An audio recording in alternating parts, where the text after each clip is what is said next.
오늘 하나님 말씀은 에베소서 4장 23절에서 24절까지 말씀입니다. 신약 성경 에베소서 4장 23절에서 24절까지 말씀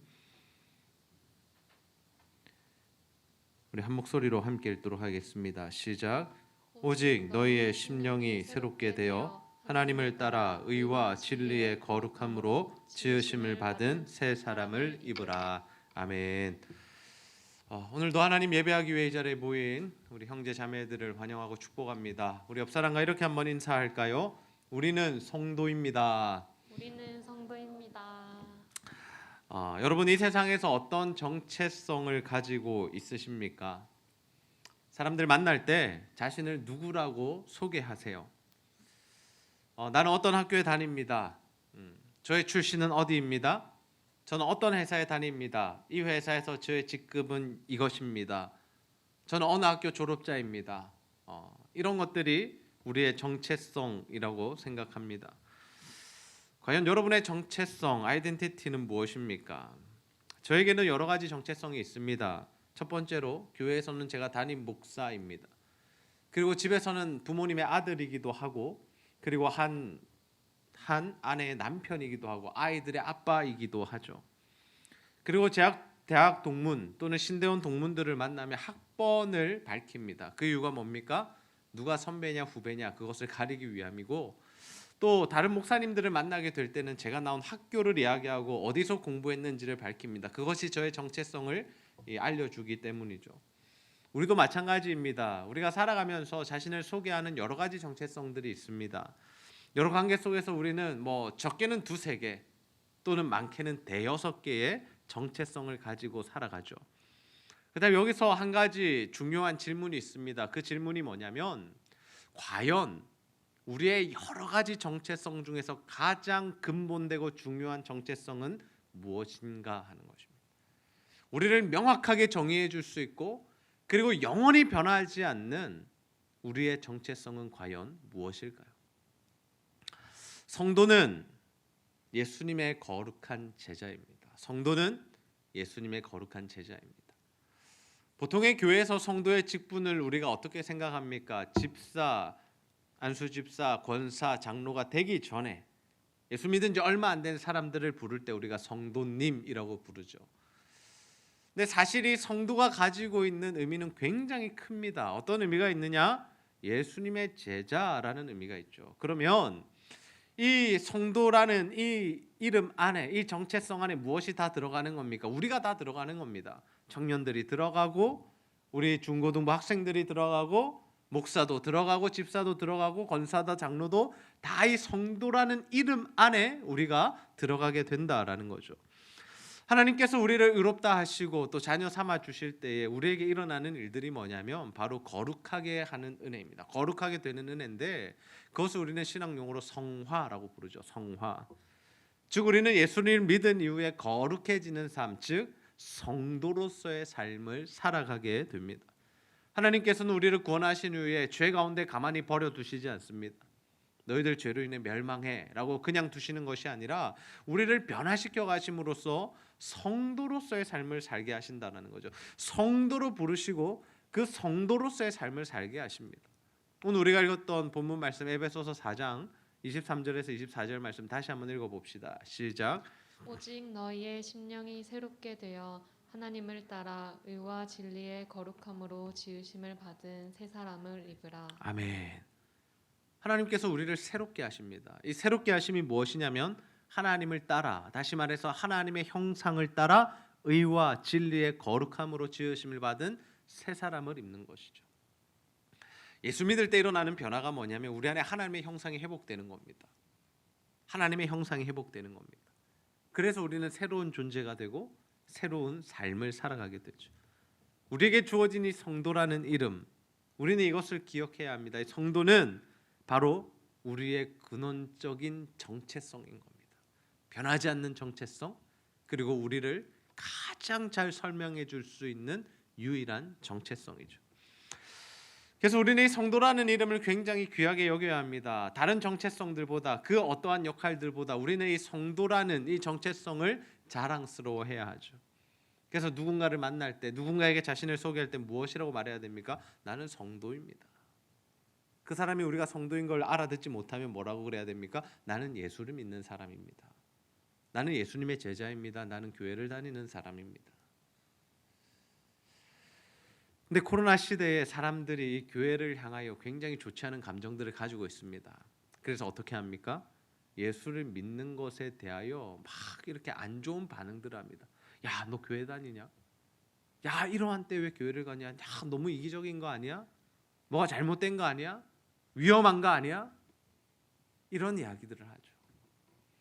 그래서 우리가 어디 나가서 예수 믿는다라고 이야기하는 것이 굉장히 조심스러워졌습니다. 그렇지 않으세요? 친구들과 관계하면서 사람들을 만나면서 나 어제 예배 드렸어. 나 어제 교회 다녀왔어. 자연스럽게 이야기할 수 있으십니까? 누군가에게 야, 너도 교회 다녀볼래? 너도 예수님 믿을래? 이런 복음 전파가 이제는 부담스러워졌습니다. 실제로 공기업이나 이런 곳에서는 교회 참석을 하지 못하게 합니다.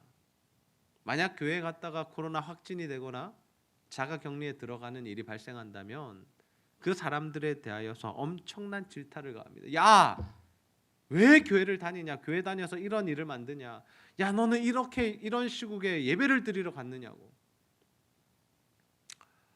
우리 인근에 있는 교회가 코로나로 인해서 굉장히 어려움을 겪었습니다. 그때 성도들이 겪었던 고난과 박해가 바로 이것이었습니다. 왜 교회를 다녀서, 왜 예배를 나가서 이런 일을 만드느냐? 그럼에도 우리는 어떻게 살아야 합니까? 성도라는 정체성을 숨기지 않아야 합니다. 내가 예수 믿는 사람임을 드러내야 합니다. 요셉도 그랬고 다니엘도 그랬습니다. 그들이 높아진 것이 중요한 것이 아니라 그들의 삶 자체가 자신의 정체성이 성도다. 내가 하나님 나라의 백성이고 하나님의 자녀다라는 것을 분명하게 밝히는 삶을 살았던 거죠. 저는 우리 제자들 교회 형제 자매들이 정말 이 성도라는 정체성을 가지고 그 정체성을 나타내며 세상의 빛과 소금의 역할을 감당하는 자들이 다 되시기를 주님의 이름으로 축복합니다. 우리는 이런 외적인 문제뿐만 아니라 내면의 문제들이 있습니다. 어떤 내면의 문제를 가지고 있습니까? 부패한 성품으로 인하여 나오는 죄들이 있습니다. 우리가 예수를 믿은 이후에도 어떤 삶을 삽니까? 죄를 짓는 삶을 살아가죠. 이제 예수 믿으면 거룩한 하나님의 백성이 되었고 의롭다 하심을 받아서 칭의를 받아서 죄인이 아니라 의인이라고 불러지는데 실제적인 우리의 삶 가운데는 여전히 죄가 있다라는 겁니다. 그럼 뭐가 잘못된 겁니까? 하나님의 말씀이 잘못된 겁니까? 우리의 삶이 잘못된 겁니까? 잘못되지 않았습니다. 우리가 칭의와 성화를 구분할 수 있어야 됩니다. 칭의는 무엇입니까? 하나님께서 법적으로 의롭다고 해주시는 겁니다. 예수 십자가 보혈로 우리를 덮으셔서 이제는 내가 너를 볼 때 그리고 내가 너를 부를 때 너를 의인이라고 불러줄게. 네 죄가 없는 것으로 여겨줄게 해주시는 은혜가 칭의의 은혜이고 그래서 우리가 아버지의 자녀가 될 뿐만 아니라 우리가 이제 성화, 거룩한 삶을 살아가게 되는데 왜 거룩한 삶, 이 성화의 과정이 필요한가 하면 우리 안에 여전히 남아있는 부패된 이 성품으로부터 올라오는 죄들이 있기 때문입니다. 예수 믿는 순간 이것이 모든 것이 완전 새로워지면 좋겠지만 우리가 새 사람이 되었고 새로운 존재가 되었지만 이 죄인된 본성에서 올라오는 이 죄의 문제들은 완전히 해결되지는 않았다라는 거죠. 아니 이것은 죽기까지 해결되지 않는 문제입니다. 그래서 우리는 죄를 범하며 삽니다. 이제 좀 화도 그만 내고 싶고 거룩한 생각하고 싶고 착하게 살고 싶고 하나님께 영광을 올려드리고 싶고 새벽마다 기도하고 싶고 이런 마음들은 하나님이 주시는데 어떤 겁니까? 현실이 그렇지 않은 거죠.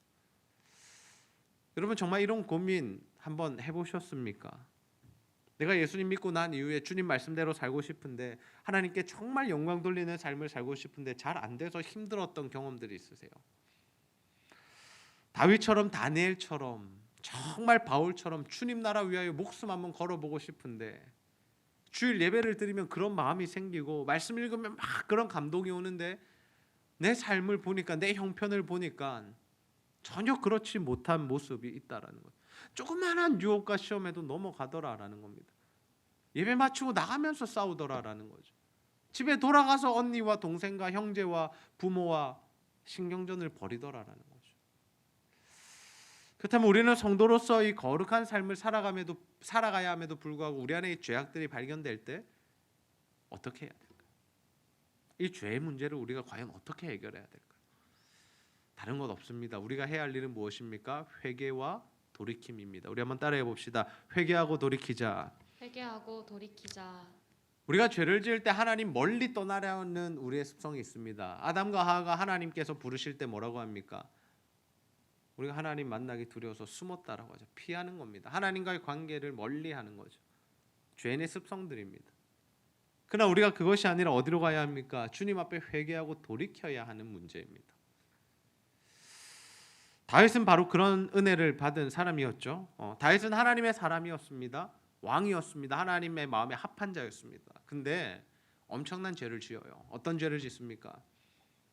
자신의 부하의 아내를 취하고 그것을 숨기기 위해서 자신의 부하를 전쟁터에서 죽도록 만듭니다. 간음과 살인까지 저지른 죄죠. 그 정도 죄를 지으면 우리는 어떻게 생각합니까? 저 사람은 버림받아 마땅해라고 생각합니다. 하나님께서 저 사람은 용서하실 수 없을 거야. 만약에 우리나라 대통령이 이 정도 죄를 지었으면 여러분 어떻게 하시겠어요? 전부 다 어디로 나가겠어요? 촛불 집회하러 나가야죠. 탄핵시켜야죠. 만약에 목회자가 그런 죄를 지으면요, 아마 교회에서는 목회자 사임을 공고할 겁니다. 엄청나게 큰 죄입니다. 시대를 떠나서 아무리 자기가 왕이라 할지라도 이런 죄는 정말 나쁜 죄였습니다. 근데 중요한 것은 뭐냐면 다윗이 이런 죄를 지었는데 하나님께서 어떻게 반응하셨느냐라는 거죠. 하나님께서 다윗을 버리시지 않습니다. 제가 지금 드리는 말씀은 우리 죄를 합리화시키자는 것이 아닙니다. 하나님의 용서가 얼마나 큰 것인지를 우리가 바라보자라는 거죠. 하나님께서는 나단을 통해서 다윗의 죄를 깨닫게 하십니다. 그 죄를 깨닫게 할 때 다윗이 어떻게 합니까? 진짜로 회개합니다. 가슴을 치며 무릎을 꿇고 눈물을 흘리며. 근데 그런 회개를 할 때 하나님께서 받아주시고 용서해 주시죠. 결국 우리가 신앙생활하면서 우리 가운데 필요한 것은 뭐냐면 이것입니다. 주님을 신뢰하는 것, 주님을 신뢰하는 것. 나를 의롭다 하시고 자녀 삼아 주신 그 하나님을 굳게 붙들고 살아가는 것이 우리에게 필요하죠. 히브리서 12장 2절 말씀 우리 함께 한번 읽어봅시다. 시작. 믿음의 주요 또 온전하게 하시는 이인 예수를 바라보자. 그는 그 앞에 있는 기쁨을 위하여 십자가를 참으사 부끄러움을 개의치 아니하시더니 하나님 보좌 우편에 앉으셨느니라. 아멘. 믿음의 주요 또 온전하게 하시는 이인 예수를 바라보자. 우리가 바라보아야 할 분, 우리가 붙들어야 할 분, 우리가 의지하고 신뢰해야 할 분이 누구라는 겁니까? 예수님이시다라는 거죠. 근데 그 예수님이 어떠한 분이시라는 거예요? 십자가를 참으사 부끄러움을 개의치 아니하셨던 분이시다라는 거죠. 우리의 죄를 위하여 십자가에 달려 죽으신 분이다라는 겁니다. 그래서 우리가 주님을 붙들 수 있는 거죠. 그래서 우리가 주님을 의지할 수 있는 거죠. 신뢰할 수 있는 거죠. 내 죄를 십자가에서 다 사하셨기 때문에 우리가 그 구속의 은혜, 속죄의 은혜를 붙들고 살아가야 하는 것입니다. 그게 바로 성도의 삶입니다. 그게 바로 성화의 삶이고 우리에게 주어진 은혜의 삶입니다. 우리는 하나님 전적으로 의존해야 합니다. 전적으로 의존해야 합니다. 물론 하나님께서 지적하시는 죄를 계속해서 또는 반복적으로 짓는 죄는 문제가 있습니다. 하나님 아니라고 하시는데 자꾸만 나에게 그 감동을 주시고 찔림을 주시는데 양심의 가책을 주시는데도 그 음성 들으면서도 계속해서 행하는 것은 문제가 있죠. 근데 우리의 연약함 때문에 나오는 그 죄, 죄악된 본성 때문에 나오는 죄는 어떻게 해야 되냐? 회개하며 돌이키면 하나님의 품으로 다시 돌아갈 수 있다는 하나님의 은혜가 임한다라는 거죠. 누가복음 15장의 탕자의 비유 다 아시죠? 둘째 아들이 집을 나갑니다. 어떻게 나갑니까? 아버지의 재산을 미리 받아서 유산을 받아 나갑니다. 아버지를 죽은 자 취급한 겁니다. 있을 수 없는 일입니다. 정말 배은망덕한 일이고 정말 나쁜 놈입니다. 그렇게 나가서 마음대로 삽니다. 허랑방탕하게 살다가 돈 다 쓰고 돼지나 치다가 돼지 치는데 배고파가지고 먹을 거 없어서 돼지들이 먹는 열매나 먹고 비참한 인생이 돼버리죠. 하나님과의 관계가 끊어진 사람, 하나님 멀리한 사람들이 어떤 삶을 살게 되는가를 고스란히 보여주죠. 그때 그 아들에게 생각난 곳이 있습니다. 어디입니까? 집입니다. 아버지의 집. 아버지의 집에 뭐가 넘쳐났습니까? 먹는 것이 넘쳐났습니다. 그래서 생각해 보니까 내가 아들이 아니라 종들도 많이 먹더라는 거죠. 종들도 배부르게 먹더라는. 지금 이 사람이 먹을 것이 없잖아요. 지금 배가 고프잖아요. 그러니까 그 먹는 것에 대한, 그 은혜가 풍성한 것에 대한 소망이 생긴 거죠. 그래서 뭐 어떤 결정 안 하면 돌아가야겠다. 내가 아들이 아니라 품꾼으로라도 돌아가서 먹고는 살아야겠다라고 생각합니다. 근데 그가 돌아갈 때 어떤 역사가 일어나냐? 누가복음 15장 20절 말씀 보십시오. 이에 일어나서 아버지께로 돌아가니라. 아직도 거리가 먼데 아버지가 그를 보고 치근히 여겨 달려가 목을 안고 입맞추니. 뭐가 아버지의 마음이라는 겁니까? 아버지의 마음이 이런 마음이라는 거죠. 아직도 거리가 멀다는 것은 한참 멀리서 오고 있다는 겁니다. 근데 누구나 알아봅니까? 아버지는 알아보죠. 왜 알아봅니까? 기다렸으니까요. 기다리고 있었으니까 본 겁니다. 멀리서도. 우리가 다른 일에 집중하면 어때요? 누가 사람이 내 근처에 오는 것도 보지 못합니다. 근데 저기서 사람이 오나 안 오나 계속해서 보고 있으면 어떻습니까? 그 사람이 오는지 안 오는지 발견할 수 있죠. 아버지가 뭐 한 겁니까? 계속 기다린 겁니다. 자기 아들 돌아오기를. 돌아올 거야. 오늘이면 올까? 내일이면 올까? 날마다 기다린 거죠. 얼마나의 기간이 걸렸는지는 알 수 없지만 그렇게 아버지는 기다렸습니다. 그리고 그 아들이 돌아올 때 어떻게 합니까? 치근히 여겨 달려가서 안아주고 입맞추었다라고 하죠. 그래서 아들이 고백합니다. 아빠 나 잘못했어요. 그러면서 진짜 회개가 뭐냐? 이렇게 이야기합니다. 내가 아버지의 아들이 될 수는 없고 나를 품꾼의 하나로 여기소서. 나 종으로라도 좀 삼아 주세요. 나 종으로라도 살게요. 근데 그때 아버지가 대답하지 않습니다. 어떻게 합니까? 종들을 불러서 야, 가장 좋은 옷 입혀라. 손에 가락지 끼우고 새 신발 신겨줘라. 살찐 송아지 잡아라. 내 죽었던 아들이 살아서 돌아왔다. 내 잃어버렸던 아들이 내가 찾았다. 뭡니까? 아들의 지위가 회복된 겁니다. 아들은 진짜 잘못을 깨닫고 내가 아버지의 아들이라 일컬음을 받지 못하겠다라는 그 죄된 고백을 했지만 아버지는 어떻게 하는 거야? 아니야. 너는 여전히 내 아들이야. 너는 여전히 내가 사랑하는 아들이고 내 죽었던 아들이 오늘 살아서 돌아온 거야. 옛날에 죄를 묻지 않으시죠? 야, 이놈의 자식아, 이 나쁜 놈아, 네가 어떻게 아빠한테 그럴 수 있어? 나를 어떻게 죽은 사람 취급해? 너 더 고생해야 돼. 나가. 들어오지 마. 아니야, 넌 이제 내 아들 아니야. 우리 같으면 이렇게 했겠죠. 우리 같으면. 근데 하나님 아버지는 어떻게 하신다는 거예요? 그냥 안아주시고 사랑해주시고 회복시켜주신다. 우리의 성화가 바로 이러한 삶을 사는 것이 아닐까 생각해 봅니다. 우리 모두는 완벽한 삶을 살 수 없습니다. 아무리 예수 오래 믿어도 우리 안에 있는 여전히 죄가 있고 연약함이 있고 부끄러움이 있고 수치스러운 부분들이 있어요. 근데 그것을 없는 것처럼, 나는 신앙생활 잘하는 것처럼 숨기고 살 필요가 없다라는 거죠. 주님 앞에 내 죄를 회개하는 것이 중요한 겁니다. 우리 안에 있어야 되는 그 자세가 뭐냐? 우리가 죄를 깨닫고 돌이킬 때 하나님께서 우리를 용서하시고 받아주신다라는 그 확신이 있어야 하죠. 하나님, 오늘도 내가 잘못했어요. 하나님, 이 부분 깨닫게 하셔서 감사해요. 이제 나 그렇게 안 살게요. 하나님, 내가 정말 주님 위해 살게요. 이 죄를 이제 청산할게요. 하나님, 용서해 주십시오. 한 번만 봐주십시오라고 우리가 하나님 앞에 회개하며 돌이키는 자세가 필요하다라는. 그러면 주님께서 어떻게 해주시냐면 그대로 아들로 여전히 성도로 우리를 불러주시고 그 거룩한 삶을 살도록 힘을 주신다라는 거예요. 여기서 중요한 게 뭡니까? 우리의 중심이 하나님을 향해 있어야 한다라는 거예요. 우리의 중심이 다른 사람이 아니라 하나님을 향해 있어요. 예수를 바라보아야 한다라는 거죠.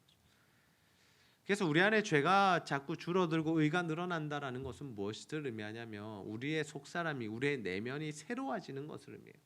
도덕적으로 더 좋은 삶, 윤리적인 삶을 산다는 것이 아니라 내 내면이 변하는 것을 의미합니다. 성령의 능력은 우리의 속사람을 변화시키는 거예요. 우리의 속사람을. 저는 우리 제자들교 형제 자매들 모두가 우리의 죄와 부족함, 연약함, 그 악함보다 우리를 사랑하시는 그 하나님의 사랑과 은혜와 예수 그리스도의 십자가 구속이 더 크다는 사실을 믿으며 살아가는 저와 여러분 다 되시기를 주님의 이름으로 축복합니다. 그렇다면 이렇게 거룩하게 하시는 은혜를 받은 자들에게서 나타나는 삶의 모습이 뭐냐? 하나님의 형상이 회복되는 겁니다. 지정의 회복입니다. 지식과 감정과 의지의 회복. 이 회복의 중심에 뭐가 있느냐? 바로 회개가 있는 거죠. 하나님의 형상이 회복될 때 어떤 지식이 늘어나게 되냐면 내가 죄인이라는 사실이 깨달아지게 됩니다. 내가 죄인이라는 사실이 깨달아져요.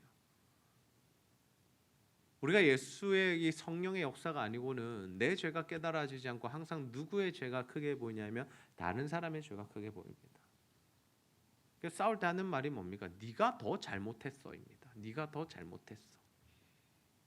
어느 정도 인정을 하죠. 나도 좀 잘못했지. 근데 네가 더 잘못했어. 근데 계속해서 성화될수록 어떻게 되는 겁니까? 내 죄가 크다. 진짜 내가 나쁜 놈이구나. 내가 진짜 모자란 놈이구나 라는 것을 깨닫게 되죠. 무슨 변화입니까? 내 안에 죄가 커 보이는 은혜가 임한 겁니다. 로마서 5장 20절 말씀 함께 한번 읽읍시다. 시작. 율법이 들어온 것은 범죄를 더하게 하려 함이라. 그러나 죄가 더한 곳에 은혜가 더욱 넘쳤나니. 아멘. 율법이 들어오면 왜 죄가 넘칠까요? 우리가 신앙생활 시작하고 하나님 말씀 읽고 묵상하는데 왜 죄가 우리 가운데 더 많아질까요? 이 의미가 뭐냐면 하나님 말씀 앞에 우리의 삶을 비추어 보면 우리가 죄인됨이 점점 더 많아지게 선명하게 드러난다라는 겁니다. 실제로 내가 죄를 더 지어서가 아니라 예수 믿고 나서 더 나쁜 삶을 살아서가 아니라 우리는 예수 믿고 주님을 닮아가는 삶을 살아가고 있음에도 불구하고 주의 말씀이 우리가 몰랐던 말씀들이 깨달아지고 그 말씀들이 우리의 심장과 폐부를 찌를 때 내가 죄인이었구나. 내가 주님 앞에 잘못된 삶을 살았구나. 이것은 하나님이 기뻐하시지 않는 일이구나. 내가 이때까지 가져왔던 그 습관들이 하나님께서 원하시지 않는 일이었구나 하는 것들이 깨달아진다라는 거죠. 그래서 죄가 많아지는 겁니다. 우리 안에. 그래서 죄가 많은 곳에 뭐가 넘치게 되는 겁니까? 은혜가 넘치게 되는 겁니다. 하나님의 크신 은혜를 위해서 죄 지으란 말이 아닙니다. 나쁘게 살라는 말이 아니에요. 내 안에 죄가 더욱더 깊이 깨달아지며 그 하나님의 은혜가 더 크게 임한다라는 겁니다. 여러분 누군가한테 100만 원 빌렸는데 그 사람이 100만 원 탕감해 줄 때 그 누리는 그 은혜하고 몰랐는데 나도 모르는 사이에 나한테 빚이 1억이 생겼는데 그 1억이라는 빚을 탕감해 준 것에 대한 은혜하고 뭐를 더 크게 느끼시겠어요? 그럼 1억이 감이 잘 안 오시죠? 저도 1억을 통장에 가져본 적이 없어서 이게 어느 정도 금액인지 모르겠지만 어마어마한 금액 아닙니까? 1억, 10억, 100억 커지면 커질수록 어때요? 그 은혜가 더 큰 거죠. 그걸 탕감받았을 때 도둑질 한번 해가지고 2주 동안 깜빵 가야 되는 거 용서받은 거 하고 사람 죽여가지고 무기징역 받아서 용서받은 거 하고 뭐가 더 은혜가 크겠어요? 더 큰 죄 짓자는 게 아닙니다. 하나님 말씀이 우리 안에 들어오기 시작하면 내 죄가 다 드러난다는 거예요. 왜요? 우리는 본성상 죄인이기 때문에. 죄가 없는 사람이 없잖아요. 죄가 없을 수가 없습니다. 그러니까 우리 안에 이미 있는 죄, 내가 살아오면서 범했던 그 죄, 사람을 죽여야만 죽이는 게 아니고 미워해도 살인이라고 말씀하신 그 예수님의 말씀이 내 안에 깨달아질 때 내가 미워한 사람들을 죽였었구나, 내가 살인하는 죄를 범했었구나라는 것들이 깨달아질 때 그 죄를 놓고 주님 앞에 눈물을 흘리며 회개할 때 하나님의 주시는 그 은혜가 너무나도 놀랍고 크다라는 거죠. 여러분 자신이 얼만큼 죄인이라고 생각하세요? 얼만큼? 나는 목사님 예수 믿고요. 참 착하게 살고 있어요. 별로 크게 죄 안 지었어요. 그렇게 생각하세요? 나는 저런 애들이랑 좀 달라요. 저는 컨닝도 안 했고요, 도둑질도 안 했고요, 나쁜 짓도 한 번도 해본 적 없고요. 아니라는 거죠. 사도 바울이 자신이 죄인 중에 죄인 중에 괴수라고 표현했던 때가 있는데, 그때가 언제냐면 예수님 만난 직후가 아니라 예수님 만나고 수십 년 사역하고 나서 마지막 자신의 인생을 정리할 때, 그때 이 고백했습니다. 무슨 의미일까요? 사도 바울이 뭔 죄를 지었겠어요? 여러분, 우리가 사도행전부터 이 사도 바울이 지은 서신서들, 열몇 편의 서신서들 우리가 보고 있는데, 사도 바울이 어떤 삶을 살았습니까? 복음 전하고, 그것 때문에 두드려 맞고, 그래도 또 일어나서 복음 전하고, 감옥에 갇혔다가 또 나와서 복음 전하고, 성경을 가르치고 교회를 세우고, 이런 삶을 살았잖아요. 근데 왜 이 노년에 말년에 자신을 이렇게 표현했냐라는 거죠. 주의 말씀이 더 깊이 자신에게 이해되어지고, 주의 은혜가 임하고 성령과 동행할수록 뭘 발견한 겁니까? 그 거룩하신 하나님 앞에서 자신의 죄인됨의 본성을 더 깊이 깨달아 버린 거죠. 그래서 나는 죄인 중에 괴수다라는 고백이 쏟아져 나온 겁니다. 이렇게 자신의 죄인됨을 깨달은 자들의 변화가 뭐냐면, 다른 사람 정죄하지 않습니다. 다른 사람 절대로 판단하지 않습니다. 뭘 바라봅니까? 나를 바라봐요. 나를. 내가 이런 죄인인데 하나님 구원해 주셨지, 너무 감사해. 나 같은 사람을 하나님께서 성도라고 부르시고 제자 삼아 주셨어. 나를 구원해 주셨어. 그 감사와 감격 안에서 살아가지, 나는 잘 사는데 쟤는 왜 저럴까? 쟤는 왜 신앙생활 저렇게 할까? 쟤는 왜 말을 저렇게 하지? 쟤는 좀 성격이 이상해. 이렇게 하지 않는다는 거. 가정생활도 마찬가지입니다. 부부가 서로를 이해하지 못하는 이유가 무엇입니까? 내 죄가 작아 보이고 상대방의 죄가 커 보이기 때문이에요. 복음이 임하면 그게 바뀝니다. 내 죄가 커 보이고 상대방의 실수가 작아 보이는 거죠. 자녀와 부모 간에도 마찬가지입니다. 우리가 은혜 받지 못할 때 어떻습니까? 부모를 이해하지 못합니다. 우리 부모는 왜 저럴까, 진짜 꼰대다. 말도 안 되는 이야기한다. 시대 안 맞는 이야기한다. 왜 저렇지? 은혜 받으면 어떻게 변합니까? 나를 사랑해서 하는 말씀이구나. 그래, 최대한 내가 순종해야겠다. 그렇게 가는 겁니다. 부모들도 마찬가지입니다. 자녀들을 대할 때 하나님의 은혜와 사랑이 가득 차면 사랑으로 대하게 된다는 거죠. 그렇게 우리는 함께 관계 맺어져 가는 사람들을 죽이는 것이 아니라, 정죄하는 것이 아니라 살리는 삶을 살아가게 되는 거죠. 사랑으로 안아주고 용납하고 기도해주는 삶을 살아갈 수 있는 겁니다. 여러분, 우리가 성도로 부르심을 받았다는 사실 기억하며 살아갑시다. 우리의 정체성은 예수 그리스도의 제자입니다. 거룩한 제자입니다. 성령이 우리 안에 거하실 때 우리에게 회개의 마음을 주세요. 죄를 깨닫게 하세요. 그때는 반드시 회개하십시오. 주님 멀리하지 마십시오. 도망가지 마십시오. 피하지 마십시오. 만약 지금 우리 성도들 가운데, 지금 이 설교를 듣는 여러분 가운데 뭔가 하나님과 관계가 불편하고 찝찝하고 가깝게 느껴지지가 않고 주님과 동행한다는 느낌이 없으신 분들, 오늘 기도하는 가운데 여러분의 죄를 좀 깨닫게 해달라고, 나와 하나님과의 그 관계를 막아서고 있는 그 죄가 무엇인지를 하나님 좀 발견하게 해주시고, 그것 해결해서 주님과 사랑의 관계를 맺어가게 해달라고 기도하십시오. 마지막으로, 우리가 신앙생활을 계속해서 해나가다 보면 부작용들이 있습니다. 무슨 부작용이 있을까요? 마음이 굳어지는 거예요. 이 예수의 복음이 크게 감격스럽지 않은 겁니다. 그리고 목이 뻣뻣해집니다. 목이 뻣뻣해진다는 건 무슨 의미냐면, 나는 의롭고 너희들은 죄인이야 라는 그 생각을 가지는 겁니다. 막 판단하고 비판하고 정죄하며 삽니다. 나는 이렇게 잘 사는데. 그게 누구였습니까? 신약시대 바리새인과 서기관들이었습니다. 하나님 그들 기뻐하시지 않으셨고 그들의 기도 들어주시지 않았습니다. 누구의 기도 들어주셨습니까? 세리의 기도. 하나님, 나는 죄인입니다. 오늘도 죄를 지었습니다. 용서해 주십시오. 진짜 자신의 죄인됨을 깨닫고 고백하는 자에게 하나님의 은혜가 임했다라는 거죠. 저는 우리에게 이러한 죄인됨의 이 처절한 고백들이 있게 되기를 소원합니다. 그래서 죄가 많은 곳에 은혜가 더욱 넘쳤다라는 이 말씀이 우리의 삶 가운데 실제로 역사하고, 그 말씀으로 우리가 살아가고 그 말씀을 체험하는, 그래서 하나님의 은혜로만 살아가는 저와 여러분이 다 되시기를 주님의 이름으로 축복합니다. 우리 시간 나 같은 죄인 살리신 함께 찬양 부르고 말씀 붙들고 기도하는 시간 가집니다.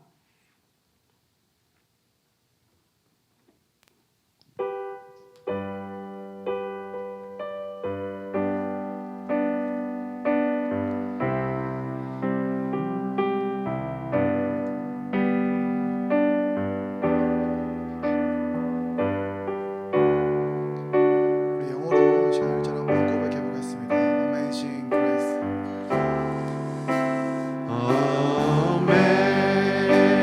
Amazing grace, how sweet the sound that saved a wretch like me. I once was lost, but now am found. Was blind, but now I see. 나 같은 죄인 살리신 나 같은 죄인 살리신 주 내 골라와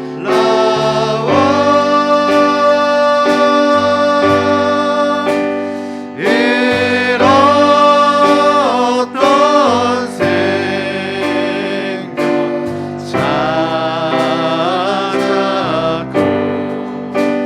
광명으로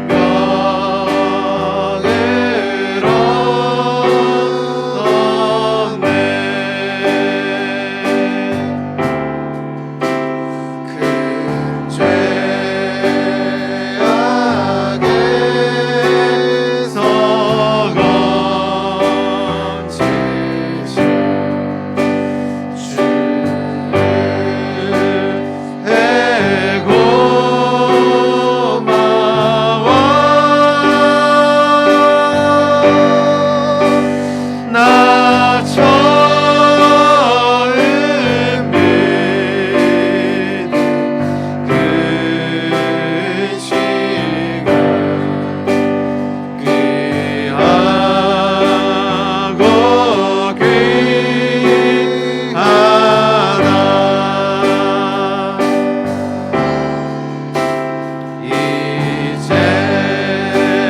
이제껏 내가 산 것도 주님의 은혜라. 또 나를 장차 본향에 인도해 주시리.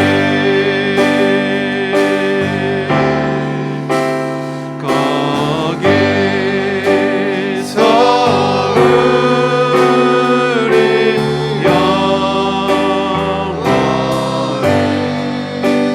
주님의 은혜로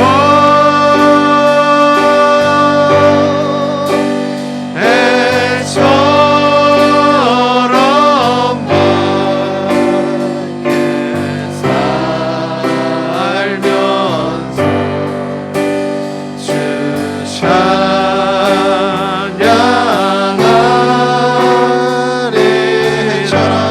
밝게 살면서 해처럼 밝게 살면서 주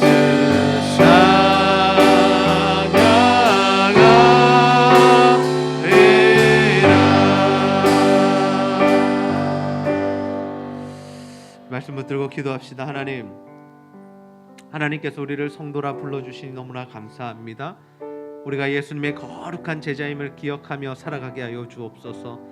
성령의 역사로 우리의 죄를 깨닫게 하실 때에 정말 하나님 멀리하지 않게 하시고 피하지 않게 하시고 정말 그 죄를 붙들고 회개하며 기도함으로 하나님 앞에 나아가는, 주님 앞으로 나아가는 우리들 되게 하시고, 또 우리의 신앙생활의 연수가 더할수록 오래 할수록 좀 우리의 목이 뻣뻣해지고 가슴이 굳어버리는 것이 아니라 정말 우리의 죄인됨에 대한 고백이 깊어지게 하셔서 우리 안에 하나님의 은혜가 더욱더 넘쳐나는 그러한 은혜의 삶이 되게 해달라고 우리 하나님 앞에 간절히 한번 기도하도록 하겠습니다. 아버지 하나님 참 감사합니다. 오늘도 하나님 우리를 자리로 인도하시고 아버지 앞에 나와 하나님의 말씀을 들으며 주님께서 우리에게 베푸시는 성화의 은혜가 무엇인지를 아버지 하나님 보게 하시고 듣게 하신 너무나 감사합니다. 하나님 우리를 성도라 불러주시고 아버지 하나님 우리를 예수 그리스도의 제자로 삼아주시는 은혜 너무나 감사합니다. 아버지 하나님 날마다 우리가 그 은혜 가운데 거하게 하여 주시고 아버지 하나님 우리가 하나님 그 은혜로 살아가게 하여 주시고 아버지 우리의 정체성을 기억하며 나타내며 드러내는 인생이 될 수 있도록 아버지 하나님 도와주시고 역사하여 주옵소서. 성령의 역사로 우리의 죄를 하나님 깨닫게 하실 때에 하나님 멀리하고 피하고 도망가는 것이 아니라 예수 그리스도를 바라보며 그 속죄의 은혜를 붙들고 구속의 은혜를 붙들고 회개하며 돌이켜 은혜 받는 우리들 되게 하여 주옵소서. 하나님 우리 안에 막혀있는 하나님과 관계가 있다면 주 안에 있는 죄악들 하나님 주님 앞에 꺼내어놓게 하시고 아버지 하나님 이 시간을 얘기함으로 하나님 주와 관계가 회복되게 하여 주옵소서. 모든 죄는 끊어질지어다. 모든 악한 것들은 끊어질지어다. 하나님과 관계를 막아서는 더러운 것들은 끊어질지어다. 아버지 하나님 다시금 하나님 우리와 하나님의 사랑의 관계 회복되게 하시고 하나님의 은혜가 우리 가운데 임하게 하여 주옵소서. 우리가 신앙생활에 나갈 때 마음이 굳어지고 몸이 뻣뻣해지는 인생 되지 않게 하시고 오직 주님 앞에 날마다 우리의 죄인됨을 고백하며 하나님이 주시는 크고 놀라운 은혜를 누려가는 삶을 살아갈 수 있고 아버지여 도우시고 하나님 함께 하여 주옵소서. 하나님의 은혜가 임하기를 원합니다.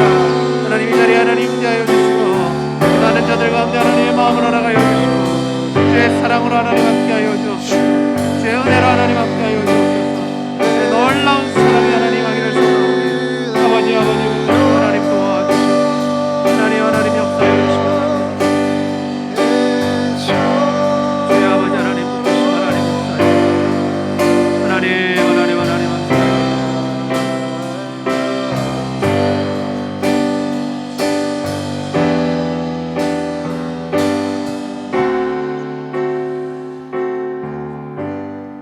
드럼 반주 없이 Amazing Grace 다시 한번 찬양합니다.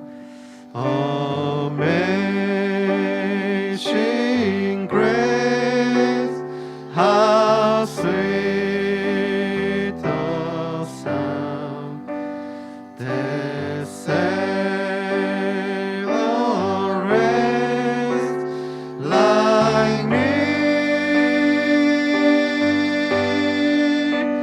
I once was lost, but now am found. Was blind, but now I see. 하나님 참 감사합니다. 우리를 성도라 불러주시고 예수님의 제자된 삶을 살아갈 수 있도록 인도하여 주시는 은혜 너무나 감사합니다. 아버지 하나님 성령의 역사로 날마다 우리에게 죄인됨 깨닫게 하실 때에 아버지 피하고 도망가는 인생 아니라 그 죄의 문제를 놓고 주님 앞에 회개함으로 또 주님 앞에 서서 그 문제를 직면하며 하나님 앞에 해결함으로 주와 다시금 사랑의 관계를 맺어갈 수 있도록 인도하여 주시옵소서. 우리를 위하여 십자가 지신 주님께서 모든 죄를 사하셨음을 기억하며 담대히 주님께로 나아가는 예수를 바라보는 우리 모든 형제와 자매들 될 수 있도록 주여 함께하여 주옵소서. 아버지 우리가 신앙생활 해나가면서 마음이 굳어지지 않기를 원합니다. 목이 뻣뻣해지지 않기를 원합니다. 나는 신앙생활 잘하고 다른 이들은 못하고 있다는 그 정죄감에 빠지지 않게 하여 주시고 날마다 나의 죄를 돌아보며 깊이 고백함으로 하나님 주시는 은혜가 더 크고 놀라운 사랑이 우리 가운데 날마다 임할 수 있도록 주여 역사하시고 함께하여 주시옵소서. 이 시간도 육신과 영혼의 질병으로 신음하던 모든 성도들 주의 십자가 보혈의 은혜로 깨끗하게 그 능력으로 고치시고 회복시켜 주옵소서. 예배 나온 모든 성도들 가운데 함께 하시고 또 하나님과 교회와 성도를 사랑하는 마음으로 드리는 모든 물질과 헌신 주여 기쁘게 받으시고 배로 갚아 주시옵소서. 감사드리며 예수님의 이름으로 기도하옵나이다. 아멘.